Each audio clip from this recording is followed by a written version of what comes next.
Hello everyone, welcome back to Creative Hands International. Today I will be making the applique hand fan, and I would be using a different hand fan skeleton. So I started by how I fuse the organza together. So normally for ease I use my um, heat transfer machine, or we call it a stoning machine. So it's bigger than pressing iron, and it's also faster than pressing iron. So that's what I use. So I don't start by cutting the shape, I start by fusing. When I fuse it together, that is, I gum it together. When I'm done with that process, I will now cut out the shape that I want to use. And I also started by uh, pressing for it to be flat. So I put the iron on it so that it will be flat first, so that it will not start rising and pushing my fat away. So what I'm using here now, they call it fat, or uh, gum. I don't know, but it's fat they call it in my market here. So I use the fat.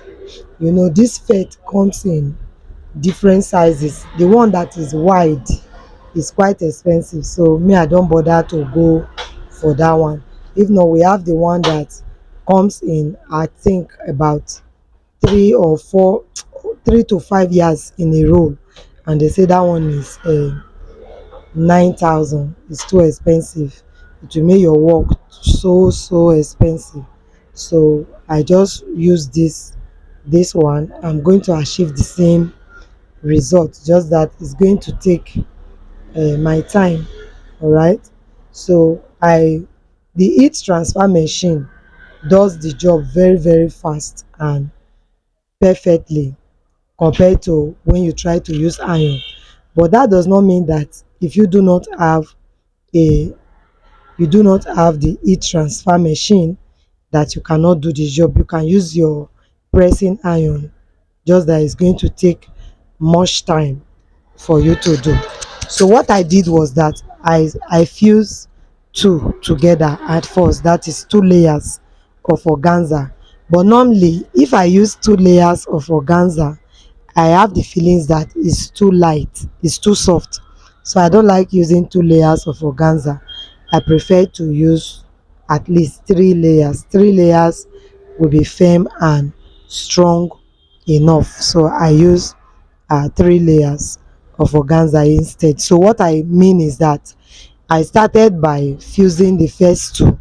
After that, on top of it again, I place another fet, all right, and then place extra organza on it and fuse it. So the three will now be joined together and give me a level of thickness that will be perfect for my work, after which I'll go ahead and cut out the pattern. So this is the pattern I cut out, and this is the fan skeleton I want to use for this project. We have the small size, we have the big size. This one is the big size. You can work with any of the sizes anyway. So I just cut out a circular shape, after which I used glitter to just go around it, because that is what will give it the beauty. And of course, the process of achieving the design is a very easy one, because all you need to do all you need to do is just glue around. But one important thing is that as you glue, you have to ensure that um you keep the pattern at the middle open. Don't cover it. That pattern must not be covered. That is the design. The pattern must not be covered.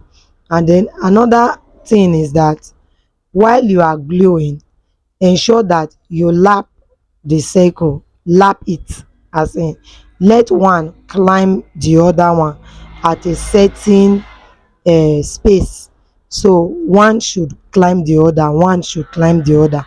When you do it like that, it would be able to accommodate much of it and make your design bolder. All right, so it's like you move almost half of the circle inward. As you place, you move almost half of the circle inward as you place it. Okay, so I think that is just all for it. While I do my design, I just keep selecting because I want the best. So I just keep selecting and keep placing the best. I believe that if you spend a little time to watch this video, you will know how to finish up with the design, and everything that is needed for this video to be concluded is already embedded in this video. All right, thank you very much for stopping by Creative Ends International. If today happens to be the first time that you are discovering us, all right, you are welcome. Please do not forget to subscribe to our channel before you leave, and also we would appreciate you if you can recommend us to other creators that are looking for a good place they can rely on to develop their skill in their creativity. You can recommend us to them, and I know that nobody being introduced to Creative Ends International will have any reason to regret.